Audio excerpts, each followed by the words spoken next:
आप लोग समझ गए कि भगवान मां के पेट में नहीं जाते, पेट में केवल वायु भरते जाते हैं हर महीने, और मां को यही अनुभव होता रहता है कि हाँ मेरे पेट में बच्चा है, बढ़ रहा है। लेकिन भगवान तो दिव्य हैं, वो केवल प्रकट होते हैं। अब हमारे सामने एक प्रश्न आता है कि भगवान हमारे यहाँ अवतार लेकर आते क्यों हैं? हरि अवतार हेतु जेहि होई, इद मिथ्थम कही जात न सोई। भगवान हमारे यहाँ अवतार लेकर क्यों आते हैं? इसका उत्तर ये है कि कई कारण हैं। ये नहीं कहा जा सकता कि भगवान केवल इसी कारण से अवतार लेते हैं। बहुत से कारण हैं उनके अवतार लेने के। राम जन्म के हेतु अनेका, परम विचित्र एक ते एका। अनेक कारण। संसार में भी कोई समझदार व्यक्ति जब कहीं जाता है तो वो कई काम निपटा कर आता है, तो भगवान भी जब हमारे यहाँ आते हैं तो कई काम करके जाते हैं। तो सबसे पहला अवतार का कारण आप समझिए, न ते भवस्येष भवस्य कारणं, बिना विनोदम वत तर्कयामहे। भागवत के 10वें स्कंद के दूसरे अध्याय में वेदव्यास जी लिखते हैं कि भगवान का अवतार क्यों होता है? विनोद के लिए। हे प्रभु, आप अजन्मा हैं, लेकिन आप यहाँ अवतार लेते हैं विनोद के लिए। विनोद माने एंजॉयमेंट, मतलब मौज मस्ती के लिए। मौज मस्ती के लिए? अजी मौज मस्ती के लिए तो क्रैक लोग, सांसारिक लोग कार्य करते हैं। अरे भाई चलो खाली बैठे हैं, चलो भाई वहां घूमने चलते हैं। भगवान को ऐसी क्या परेशानी थी कि वो मौज मस्ती के लिए और हमारे इस संसार में आते हैं अवतार लेने के लिए? और ये केवल भागवत ही नहीं कहती, वेदांत भी कहता है, लोकवत्तु लीला कैवल्यम। भगवान आनंद के लिए यानी मौज मस्ती के लिए यहां मृत्युलोक में अवतार लेकर आते हैं।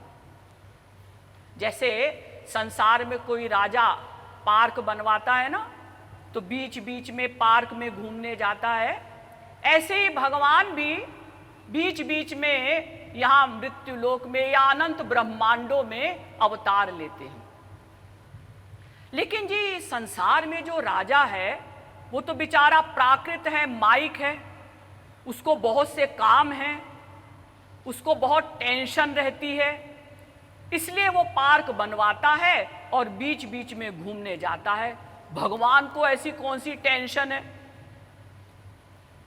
कि जिसके लिए भगवान हमारे इस कूड़ा कबाड़ा संसार में आएंगे, अपना गोलोक छोड़कर इस गंदे मृत्युलोक में आएंगे? गोलोक के सामने हमारा मृत्युलोक तो ऐसा है जैसे आप किसी व्यक्ति के सामने कोलकाता का यानी बंगाल का रसगुल्ला रख दें ताजा, और थोड़ी देर बाद उसके सामने पाखाने का गुल्ला रख दें, पाखाने का लड्डू रख दें, तो क्या होगा? किसी को उल्टी हो जाएगी, किसी का मूड ऑफ हो जाएगा, कोई भाग खड़ा होगा। आप लोग कहेंगे दीदी आपने भी क्या गंदी एग्जाम्पल दी। अरे तो भाई क्या करें, आप लोगों को समझाने के लिए संसार की ही एग्जाम्पल देनी पड़ती है। जब लोगों ने तुलसीदास जी से पूछा कि महाराज एक बात बताइए कि भगवान हमें कितने प्यारे लगने चाहिए, भगवान से हमारा कितना प्यार होना चाहिए। तुलसीदास जी ने सोचा इन लोगों को मैं कैसे बताऊं, ईश्वरीय जगत का इनको कोई अनुभव नहीं, तो संसार की बड़ी गंदी एग्जाम्पल उनको देनी पड़ी। कामी ही नारी पियारी जिमी, लोभी ही प्रिय जिमी दाम, तिमि रघुनाथ निरंतर प्रिय लागहु मोहि राम।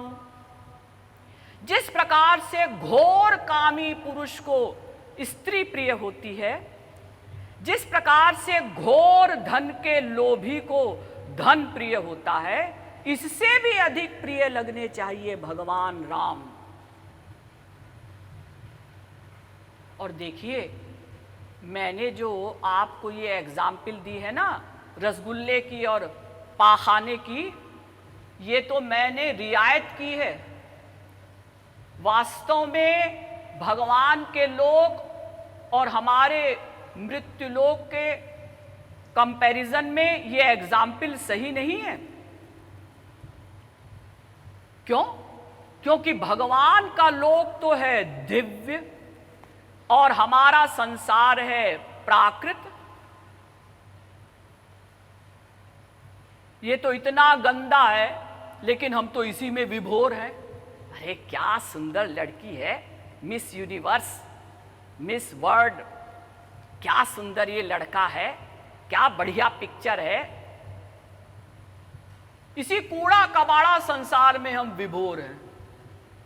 अजी तो हम क्या करें, हमारे पास जो होगा सामान, उसी में जो कुछ विशेष होगा उसी को हम अच्छा कहेंगे। अब जब हमने भगवान का लोक देखा नहीं, दिव्य कोई चीज देखी नहीं, तो हमारे संसार में औरों से जो विशेष होता है वही हमें अच्छा लगता है। अरे इसकी आंखें तो बिल्कुल हिरन के समान है, इसकी आवाज कोयल के समान है, इसकी गर्दन कबूतर के समान है, इसकी कमर शेर के समान है। तो ये संसार इतना कूड़ा कबाड़ा कि कई बार तो हमको भी यहां पर बहुत सी चीजें अच्छी नहीं लगती। संसार में भी अगर कोई एंजॉयमेंट करना चाहता है, कहीं घूमना चाहता है, तो कोई अच्छी जगह जाना चाहता है। आपसे कोई कहे चलो भाई वो सामने पार्क में चलते हैं, क्यों? अरे घूमने के लिए। आप गए, ये भी कोई पार्क है, थोड़े से गुलाब के फूल लगे हैं, थोड़े से गेंदे के फूल लगे हैं, हमने तो मुगल गार्डन देखा है, वो है बढ़िया। तो बताइए, इतना दिव्य लोक छोड़कर, सुंदर लोक छोड़कर भगवान हमारे संसार में आते हैं, तो उनको क्या एंजॉयमेंट होता होगा, उनको क्या सुख मिलता होगा। हाँ, ये हम कह सकते हैं कि जैसे संसार में होली के दिन में बहुत सी जगह मूर्ख सम्मेलन होता है, तो जो सबसे बड़ी मूर्खता की बात करता है उसको इनाम मिलता है। लोग हंसते हैं, अरे देखो इसने क्या मूर्खता की बात की। अरे तो मूर्खता की बात में एंजॉयमेंट तो नहीं होना चाहिए, लेकिन लोगों को हो रहा है, लोग हंस रहे हैं और कहते हैं देखो इसने सबसे बड़ी मूर्खता की बात कही और ये इनाम ले गया। जैसे पुराने जमाने में राजा होते थे तो उनके यहाँ विदूषक होते थे, वो ऊट पटांग बातें करके, उल्टी पुल्टी क्रियाएं करके राजा को हंसाया करते थे। या जैसे यूं समझिए कि एक छोटा बच्चा होता है तो वो मूर्खता की बातें करता है ना, तोतली भाषा में आकाश को कुछ कहता है, तारों को कुछ कहता है, तो माता पिता बड़े विभोर होते हैं, हमारा बच्चा देखो क्या कह रहा था। और माँ भी कहती है अपने पति से, सुनिए आज ना पप्पू ऐसा कह रहा था।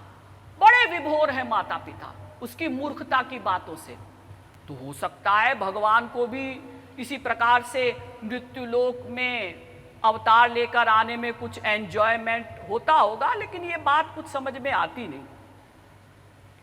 तो भगवान के अवतार लेने के और क्या क्या कारण हैं ये मैं बताऊंगी, लेकिन आज नहीं कल। बोलिए श्रीमद् सद्गुरु सरकार की जय, लाडली लाल की जय।